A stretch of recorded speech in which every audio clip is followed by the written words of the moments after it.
देखो बच्चों, आज एक्सरसाइज 11.2 पढ़ाएंगे और उसमें हम 1 से 6 तक के सवाल लेंगे फ़िलहाल। तो कैसे करेंगे, इसके लिए पहले कुछ चीज़ें ध्यान रखनी होंगी। पहली बात, यदि दोनों रेखाओं का डायरेक्शन रेशोज दिया हो, यदि दोनों रेखाओं का डायरेक्शन रेशोज दिया हो, ऐसे लिखता हूँ मैं, डायरेक्शन रेशोज यानी ए बी सी दिया हो। पहली रेखा का A1 B1 C1 direction ratios है, दूसरी रेखा का A2 B2 C2 direction ratios है, तो ये इनका लंबवत होने का प्रतिबंध मैंने कल भी वीडियो में बताया था। लंब होने का प्रतिबंध यानी कंडीशन, लंब होने का प्रतिबंध होगा A1 A2 plus B1 B2 plus C1 C2 zero के बराबर होना चाहिए। और यदि डायरेक्शन रेशोज दी हो तो L1 M1 N1 होती है वो। तो पहली रेखा की तो लंब होने का प्रतिबंध फिर क्या होगा,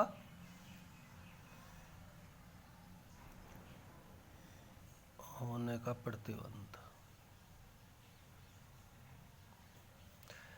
L1 L2 plus M1 M2 plus N1 N2 is equal to 0। पहली रेखा की L1 M1 N1 direction ratios हैं, डायरेक्शन कोसाइंस हैं, और L2 M2 N2 दूसरी रेखा की डायरेक्शन कोसाइंस हैं। तो दोनों लंबवत जब होंगे तो इनकी गुणाओं का जोड़ 0 होना चाहिए। नंबर 2 पर, अगर समांतर है, समांतर होने पर हमने कल भी लिखा था कि A1 और A2 का अनुपात, B1 और B2 का अनुपात, C1 और C2 का अनुपात बराबर होना चाहिए। या डायरेक्शन कोसाइन से दी हो तो L1 बटे L2 M1 बटे M2 और N1 बटे N2, इनका अनुपात बराबर होना चाहिए। तीसरी बात, बिंदु A से होकर जाने वाली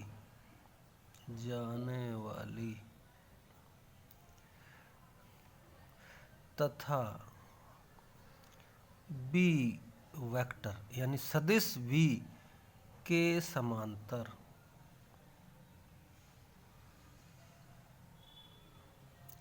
रेखा का समीकरण, रेखा का समीकरण यानी कोई A बिंदु दिया हुआ है, A बिंदु दिया है और कोई रेखा दी हुई है B इसके समांतर।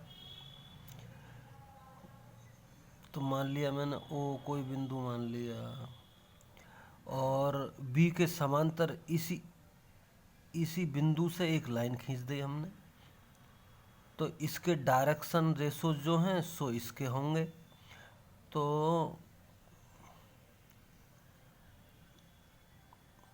ये R निकालनी है, तो R कैसे निकलेगी, ये इस रेखा और इस रेखा में क्या अंतर, बस एक गुणांक का अंतर है बस। तो लैम्डा बी इसे लिख देंगे, लैम्डा बी, और ए ये है।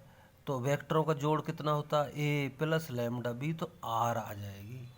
यानी रेखा का समीकरण जो बिंदु ए से गुजरती हो, सदिश बी के समांतर हो, उसका समीकरण ऐसे लिखते हैं, vector A plus lambda vector B. तो ऐसे निकल आता है। और यदि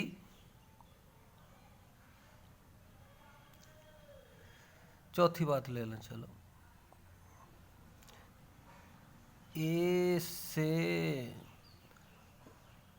होकर जाने वाली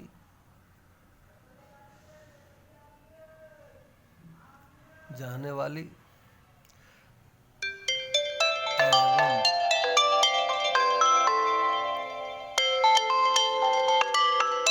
जी सर। जी सर। नमस्कार सर। हाँ जी। लेट हो जाऊंगा साहब। कोई बात नहीं, आ जाओ। हाँ ठीक है सर।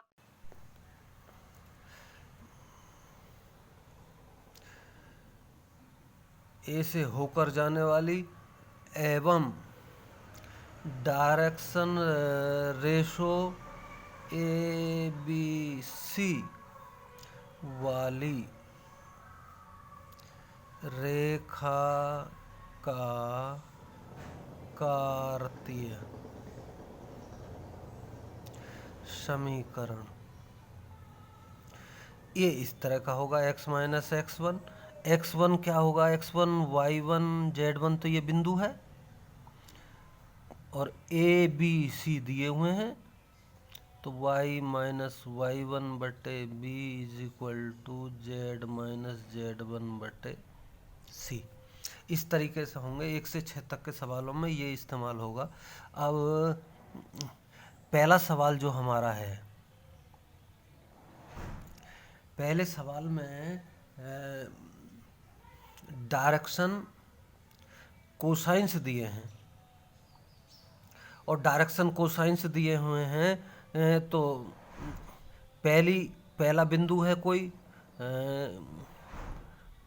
दूसरा बिंदु है, तीसरा बिंदु है,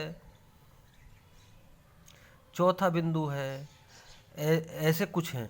तो इनकी डायरेक्शन रेशोज निकालेंगे और लंबवत की बात करता है तो इससे ये एक रेखा दूसरी रेखा निकालेंगे।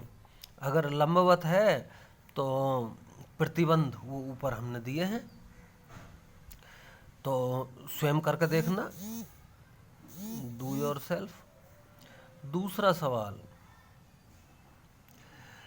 दिग अनुपात दिए हुए हैं यदि और 4 बिंदु दिए हैं यहाँ भी, ए बी और हमने सी मान लिया एक और एक डी मान लिया, तो ये रेखा और ये रेखा आपस में ये कहता है लंब हैं।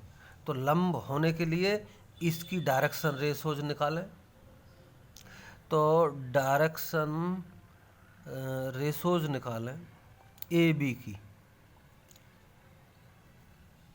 ए बी की डायरेक्शन रेशोज निकालें।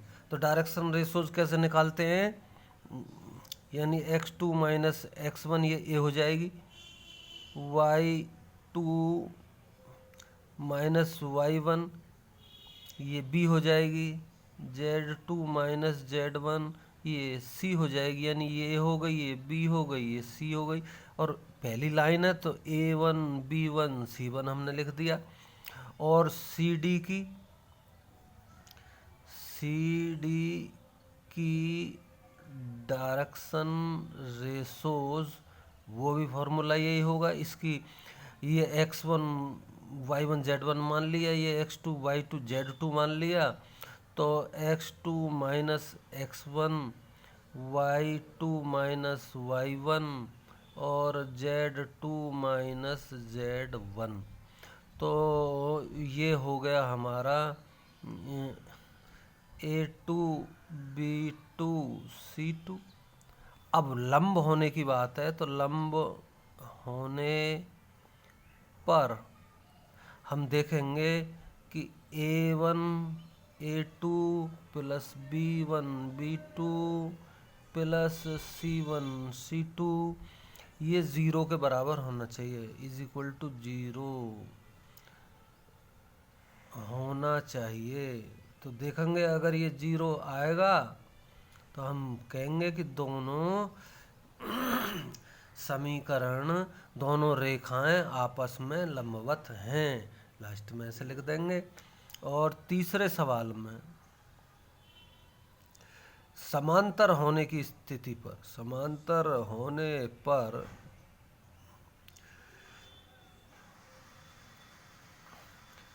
अनुपात बराबर होने चाहिए दोनों रेखाओं के, बराबर C1/C2।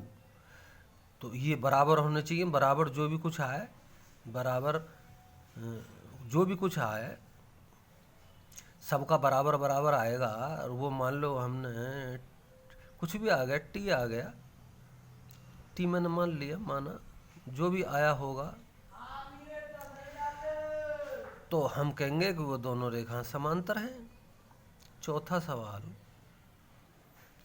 चौथे सवाल में ए कोई बिंदु दिया है, ये बिंदु है, और बी कोई रेखा है तथा बी के समांतर।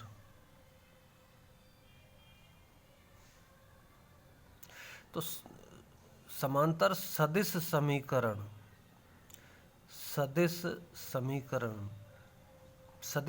होगा जिसमें सदिश आएंगे। तो वो अभी मैंने ऊपर बताया था, R = सदिश ए प्लस लैम्डा सदिश बी। तो ए और बी दिए हुए हैं, ए यहाँ रख देंगे, बस बी यहाँ रख देंगे, उत्तर हो जाएगा। पांचवें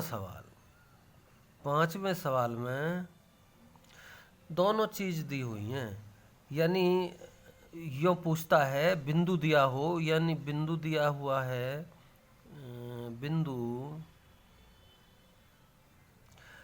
और रेखा दी हुई है, रेखा बी दी हुई है।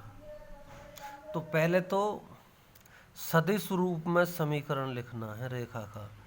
सदिश रूप में सीधा है, vector R = vector A plus lambda vector B. और कार्तीय रूप में सदिश नहीं होते, सीधी संख्याएं होती हैं।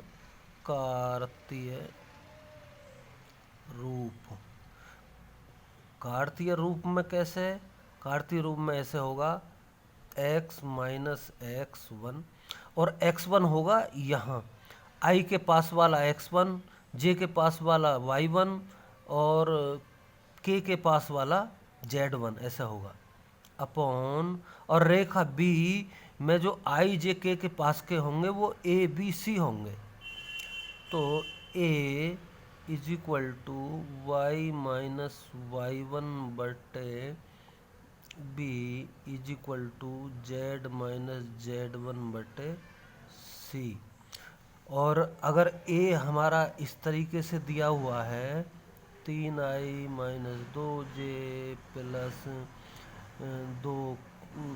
2k, तो ये हो गया हमारा x1 y1 z1।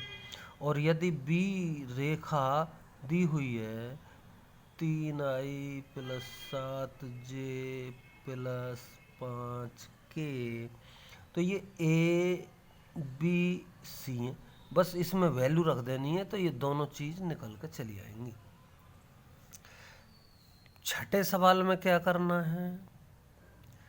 छठा भी बहुत ही आसान है, और कार्तीय समीकरण के रूप में लिखना है। तो कार्तीय समीकरण तो यही वाला लिखना है, यही वाला करना है। तो करके देखना सवालों को, नहीं आए तो मुझसे पूछना, और अगर हिंट से समझ में ना आए तो फिर मैं पूरा सवाल करके समझाऊंगा, ये मुझे बताना भी फ़ोन करके। ठीक है, ओके।